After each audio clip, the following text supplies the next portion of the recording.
አልተዘዋወረችም። በባለፈው ክፍል ዮናስ የአሳ አጥማጅነቱን ስራ በመቀጠል ላይ ይገኛል። አሁንስ እንዴት ይሆን? መልካም ጊዜ። አሳ አጥማጆቹ ማታ ስራቸውን ሲጨርሱ ጀልባቸውን ጥለውልኝ ባህር ዳርቻ ወዳሉ ህገወጥ መጠጥ ቤቶች እያውካኩ ይጣደፋሉ። ጀልባዎቹን በወፍራም ገመድ ባህር ዳርቻ ላይ ከተተከሉ ችካሎች ጋር አስሬ እስከ እኩለ ሌሊት እዛው በውሃ የበሰበሰ ዝርክርክ መረብ ጋር ስታገል አመሻለሁ። አንዳንዴ መረቡ ስለሚተበተብብኝ ዝም ብዬ እየጠቀለልኩ አስቀምጠዋለሁ። ጠዋት ወደ ስራ ሲሄዱ ታዲያ መረቡን መዘርጋት ስለማይችሉ በብስጭት ጥፊም ካልቾም ያቀምሱኝ ነበር። ብዙዎቹ በመጠጥ የናወዙ አሳ አጥማጆች ለቁጣም ሆነ ለደስታ ቅርቦች ነበሩ። ትዕግስት፣ ትህትና የሚባል ነገር አያውቁ። በእርግጥ አሳ አጥማጅ ጊዜ ጋር እሽቅድድም ይጠይቃል። ለደቂቃ መዘግየት አይፈልጉም። ክብር የሚባል ነገር ያለበት ጊዜና ቦታ ላይ ሆነው ሲያስቡት ነገሩ ክብር ይነካል። ይሁንና የሀበሻ ወኔን ዋጥ አድርጌ ስራውን ለመድኩት። እንዲሁም ደንበኞቼ በዙ። ጀልባዎቹን ማየት ደስ ይለኝ ነበር። ማዕበሉ ወደ ባህሩ ዳርቻ ደርሶ ሲመለስ ወደ ውቅያኖሶቹ ይስባቸዋል። የታሰሩበት ገመድ ደግሞ ወደ ዳርቻ ይጎትታቸዋል። እንዲሁ ሲወዛወዙ ይነቃል። አንዳንዴ ሁሉንም ፈተ ልቀቃቸው የሚል የእብድ ሀሳብ ውልብ ይልብኝ ነበር። ጀልባዎቹ እኔን ራሴ ይመስሉኝ ነበር። ብር አምባር ሰበረችሉ። ትንሽ ስረጋጋና አገሩን ስለምድ እኔም ሰው ነኝና ስፈራስቸር አልፎ አልፎ ወደ እነዚያ መሸታ ቤቶች ጎራ ማለት ጀመርኩ። በህይወት ዘመኔ ከእናቴ ጠላ ውጪ አልኮል መቅመስ የጀመርኩት እዚያ ነበር። እንደ እኔ ሊሰደዱ ሞክረው ገንዘብ ያጠራቸው ወይም በማያወጡት ሱስና ዕዳ የተዘበቁ ያቺን ለማሟላት ሴተኛ ዳሪ የሆኑ በርካታ ሀገራት ሴቶች በመሸታ ቤቶች ውስጥ ነበሩ። የሚበዙት ተስፋ ቆርጠው እዚያው በሴተኛ ዳሪነት ህይወታቸውን የሚገፉ ናቸው። ከብዛታቸው የተነሳ አንድ አሳ የሚሸት ጎስቋላ ወንድ ወደ ቡና ቤቶቹ ሲገባ 5-6 ሴቶች ይከቡታል። እነዚያ በሌላ ዓለም ቢሆን እግራቸው ተስሞ ለጋብቻ የሚጠየቁ ቆነጃጅቶች እንዲህ ሲሆኑ ማየት እስኪ ለምዱት አንዳች ግርምታን ያጭራል። እኔም ይሄ ነበር የገጠመኝ። ሴቶች አንዳች አስማተኛ ፍጡራን ናቸው። በዚህ ሲኦል ውስጥ እንኳን ወንድነት፣ ሰው የመሆን የመፈቀር ስሜት እንዲሰማን ያደርጉናል። ለህይወት እንድንነሳሳ ያደርጉናል። የቆረጥናትን ተስፋ በሴቶች ፈገግታና የሽቶ ጠረን መልሰን እንቀጥላታለን። እንግዲህ በዚህ ሁኔታ ነበር ዛናታ የምትባል ሴት የተዋወቁት። መጀመሪያ እንዳየኋት ኢትዮጵያዊ ይመስላኝ ነበር። የቀይ ዳማ መልኳ፣ የሚዘናፈል ጸጉሯና በዚያ ስራ ውስጥ ሆና እንኳን የሚያስታውቅባት አይናፋርነት የኢትዮጵያ ሴቶች አይነት ነበር። ብዙ ጊዜ እዚህ ቤት ስመላለስ ሴቶች አይተውኝ ምንም ጠብ እንደማይለኝ ስላወቁ ለብቻዬ ትተውኝ ነበር። የዚያን ቀን ግን ማፍጠጤ ጠርቷት መሰለኝ ፈገግ ብላ ወደ ተቀመጥኩበት መጣች። ለዚያ ስራ በተለመዳችው የወንዶች ስሜት የሚያነሳሳ አረማመድ ሰበር ሰካ ስትል ትልቅ መቀመጫዋንና መካከለኛ ጡቶቿን የተለየ እንቅስቃሴ ያደርጋሉ። በተለይ ደግሞ ጥርሷ። እንደዚህ አይነት የጥርስ ንጣት የትም አይቼ አላውቅም። የማላውቀው ሀገር ልሳን በሚጫነው እንግሊዘኛ ምን ነው ብቻህን አለች። እንደ ቀግ ፈገግ ብዬ እግዚአብሔር ከነ ፍጥረቱ ብቻዬን ተወኝ አልኳት። አልሳቀችም። ዝም ብላ አየችኝና ኮስተር እንዳለች በማላውቀው ቋንቋ የሆነ ነገር ተናገረች። ግራ መጋባቴን አውቃ በእንግሊዝኛ እግዚአብሔር እኔ ልኮልህ የምትፈልገው ነገር ብላ በአንዴ መኮሳተሯን ወደ ሳቅ ተቀየረ። ምንኛ ነው መጀመሪያ የተናገርሽው? ፈረንሳይኛ ትችያለሽ? ከአረብኛ ቀጥሎ አፌን የፈታሁበት ነው። አረብኛ ትናገራለሽ? እንደ ትልቁ ለቀት አትየው። በሁሉም ቋንቋ አንድ የረባ ነገር ተናግሬበት አላውቅም። ተሳሳቅን።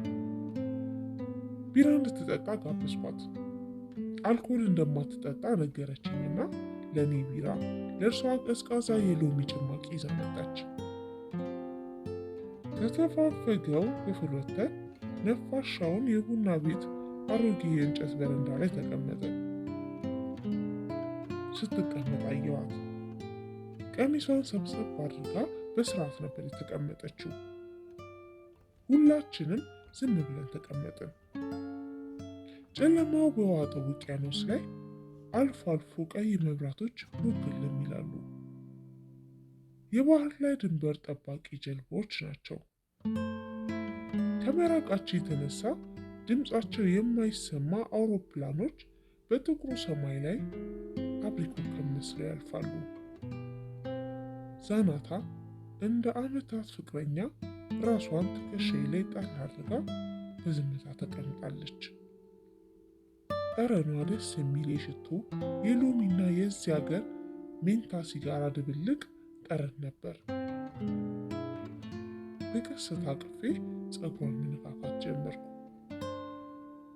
ልቤ ደረቴን ቀዳ ልትወጣ ደርሳለች። ድንገት ቀና ብላ ቤቴ ቅርብ ነው፣ ከፈለክ መሄድ እንችላለን አለችኝ። በአክብሮት እንደማልፈልግ ነግሬያት ተሰነባብተን ወደ ዋሻ ያመራው። ዞሬ ሳያት ቆማ እያየችኝ ነበር። እስከዚያ ዕድሜ ሴት ጋር ሄጄ አላውቅም ነበርና ክፉኛ ፈርቼ ነበር። በዚህ ልክ ሴት ጋር ስጠጋጋ የመጀመሪያ ነበር። ከዚያ ምሽት በኋላ ወደዚያች መሸታ ቤት እግር አበዛው። ዛናታ ባየችኝ ቁጥር እየተፍለቀለቀች ትመጣለች። ቢራዬን ይዤ የሎሚ ጭማቂዋን እየተጎነጨች እናወራለን። የሆነ ነገር ገብቷታል። እንደ እንስሳ በሚያደርጋቸው ወንዶች መሃል ሰው ሳልሸታት አልቀረውም። የሰውነት ሽታ ከሚቀረና የአሳ ሽታ በላይ የሰውነት ዘልቆ ይሰማል መሰለኝ። ብቻ በየምሽቱ እየተገናኘን ወዳጅነታችን እየጠነከረ ሄደ። አንድ ማታ መጠጋጋታችን ወደ ድንገተኛ መሳሳም አለፈ። እጅግ ጥልቅና ረጅም መሳሳም ነበረ። ሎሚ የሚል መሳሳም። እናም በሚስለመለሙ አይኖቿ እያባበለች ወደ ቤቷ ስትጋብዘኝ እምቢ የማለት ወኔ ከዳኝ። የሴት ልጅ ሰውነት ጋር ለመጀመሪያ ጊዜ የዛን ሌሊት ተዋወቅኩ። እኔ አላምንም። የመጀመሪያ ነው አለች እየተፍለቀለቀች። ዝም ብዬ አየኋት። እንዳትዋሽ አለች።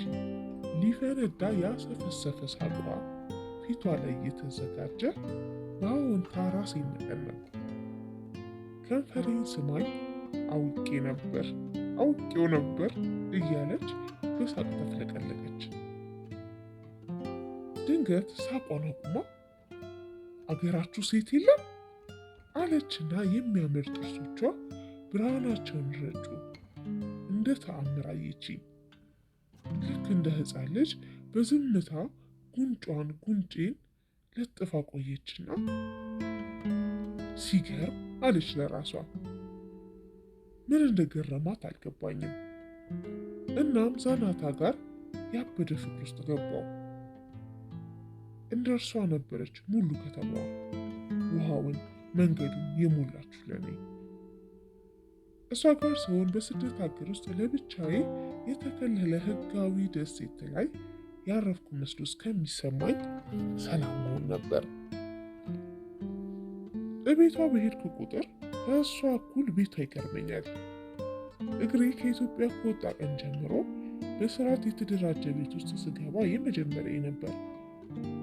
የቤቷ ንጽህና ገረመኝ። የቤት ዕቃዎቹ ወደ ሆነው ሕይወት መለሱ። ትንሽ ሕያው ሙዚየም ነገር። የምኖረው ሌሎች 9 ስደተኞች ጋር በምጋራው ጠባብ አሮጌ ክፍል ውስጥ የተገኘውን ነገር እያነጠፍኩ ነበርና የተሰማኝ ስሜት ልዩ ነበር። የኔን እንኳን መኖሪያ ከማየት መደበቂያ ዋሻ ማለት ይቀላል። ማንኪያ፣ ሹካ፣ መጥበሻና ብርጭቆ ዝም ብሎ ቁስ አይደሉም። ከነመኖራቸውም ትዝ የማይሉን የቤት ዕቃዎች ሰውን ተከትለው ባረፈበት የሚረቡ፣ ሰውን በክብር ለማስተናገድ የተሰለፉ ሕያው ቁሶች ናቸው። ቤት እንዲህ የሚናፍቅ ነገር ነው ብዬ አስቤ አላቅም ነበር። የተደረደሩትን ዕቃዎች እያየው እንባዬ በዓይኖቼ እንደሞላ ትዝ ይለኛል። ይሄ እንዴት ሊገለጽ ይችላል? ከአንድ ወር በኋላ ይመስለኛል ዛናታን ጠቅልዬ ከእርሷ ጋር እንድኖር ጠይቀችኝ። አላንገራገርኩም።